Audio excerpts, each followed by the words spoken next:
काला टीका। एक बार एक भक्त ने भगवान से पूछा कि हे मालिक, आपने नारद के चरित्र में कलंक क्यों लगवा दिया? क्योंकि नारद जैसे महात्मा, जिन्होंने काम, क्रोध तथा लोभ तीनों को जीत लिया था, पर बीच में आपने विश्वमोहिनी के चक्कर में उन्हें क्यों डाल दिया? ऐसा क्यों? भगवान बोले, भक्त, बात यह है कि अगर बच्चा बहुत सुंदर हो तो माँ को एक बड़ी चिंता होती है कि कहीं मेरे बच्चे को कहीं किसी की नजर न लग जाए, और नजर से बचाने के लिए माँ अपने बच्चे को एक काला टीका अवश्य ही लगा देती है।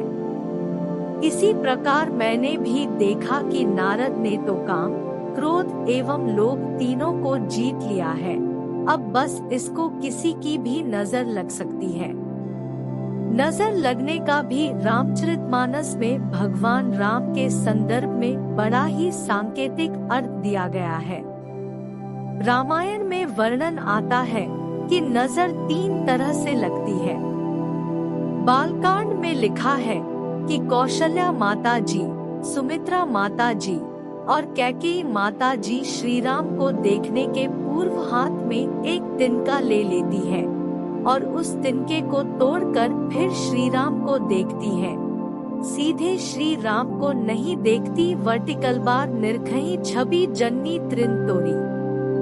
किंतु तिनके को पहले तोड़कर फिर श्री राम को देखने का सीधा सा तात्पर्य यह है कि माताएं सोचती हैं कि कहीं हमारी नजर श्री राम को न लग जाए, इसलिए तिनके पर ही सारी नजर का प्रभाव डालकर इसे ही कष्ट में डाल दो और श्री राम की सुंदरता को बचाओ।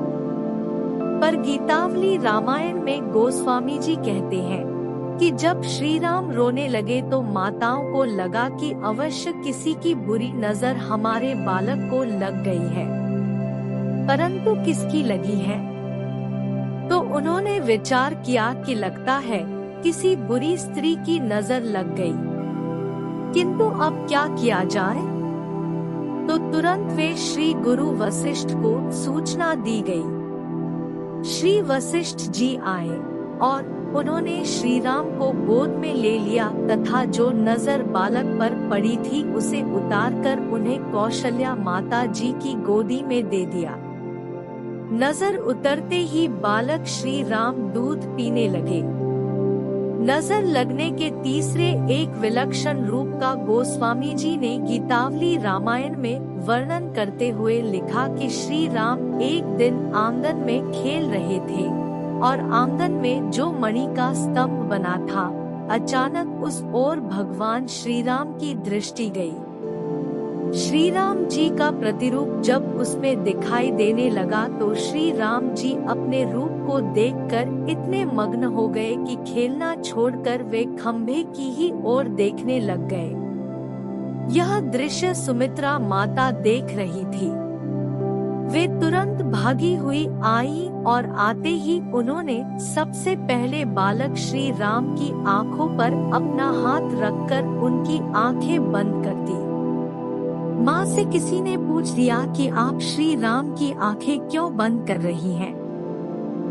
माँ ने कहा कि मुझे डर है कि कहीं श्री राम को श्री राम की ही नजर न लग जाए। तो भाई, नजर लगने वाली बात बड़ी अटपटी है, क्योंकि अपनों की नजर लग जाती है, औरों की लग जाती है तथा अपनी भी नजर लग जाया करती है। सांसारिक व्यवहार में हमारे आपके जीवन में तीनों प्रकार की स्थिति आती है। अपनों की स्नेह भरी दृष्टि भी लग जाती है, परायों की बुरी दृष्टि लग जाती है, पर सबसे बड़ी बात है कि कभी कभी हमें अपनी ही दृष्टि लग जाती है कि हम कितने बड़े गुणवान हैं, हम बड़े श्रेष्ठ हैं और हम बड़े सुंदर हैं। रामायण में इन तीनों दृष्टियों से बचने का उपाय बताया गया है।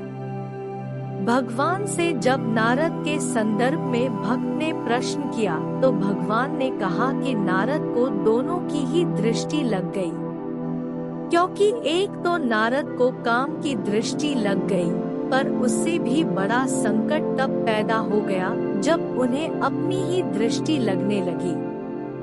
जब नारद ने काम, क्रोध तथा लोभ को हरा दिया तो काम ने आकर नारद के चरणों में प्रणाम किया, पर जाते जाते वह नजर लगाता गया।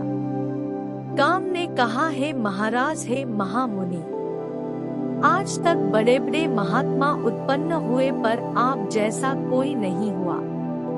किंतु उसके बाद सबसे बड़ी बात यह हुई है कि काम का वाक्य सुनकर नारद जी अपने आप को देखकर सोचने लगे कि सचमुच मुझ में इतने अधिक गुण हैं। और तब भगवान ने उन्हें काला टीका लगा दिया।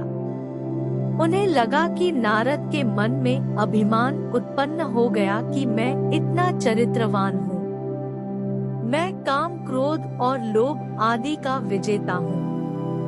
भगवान ने कहा कि नारद तो मेरा नन्हा सा बालक है, और जैसे बालक को नजर लग जाए तो वह रुग्ण हो जाता है तथा माँ उसकी रुग्णता को दूर करने की चेष्टा करती है, इसी प्रकार नारद को बचाने के लिए मैंने यह खेल किया।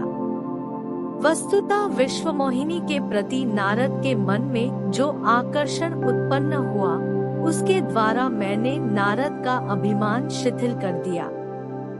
बस यही काला टीका है।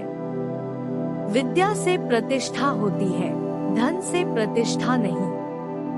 वह भी विद्या विनय के बिना अप्रतिष्ठा होती है। गुणों से प्रतिष्ठा है, कुल से प्रतिष्ठा नहीं।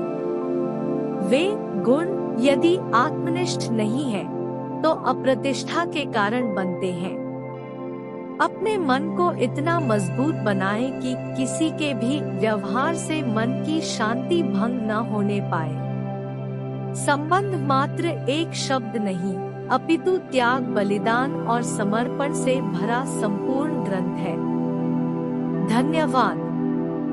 उम्मीद है कि यह वीडियो आपको अच्छा लगा होगा, तो कृपया वीडियो लाइक और शेयर कर दीजिए और चैनल को सब्सक्राइब करके बेल ऑन कर दीजिए, जिससे अगली वीडियो सबसे पहले आपको मिले। Vertical bar.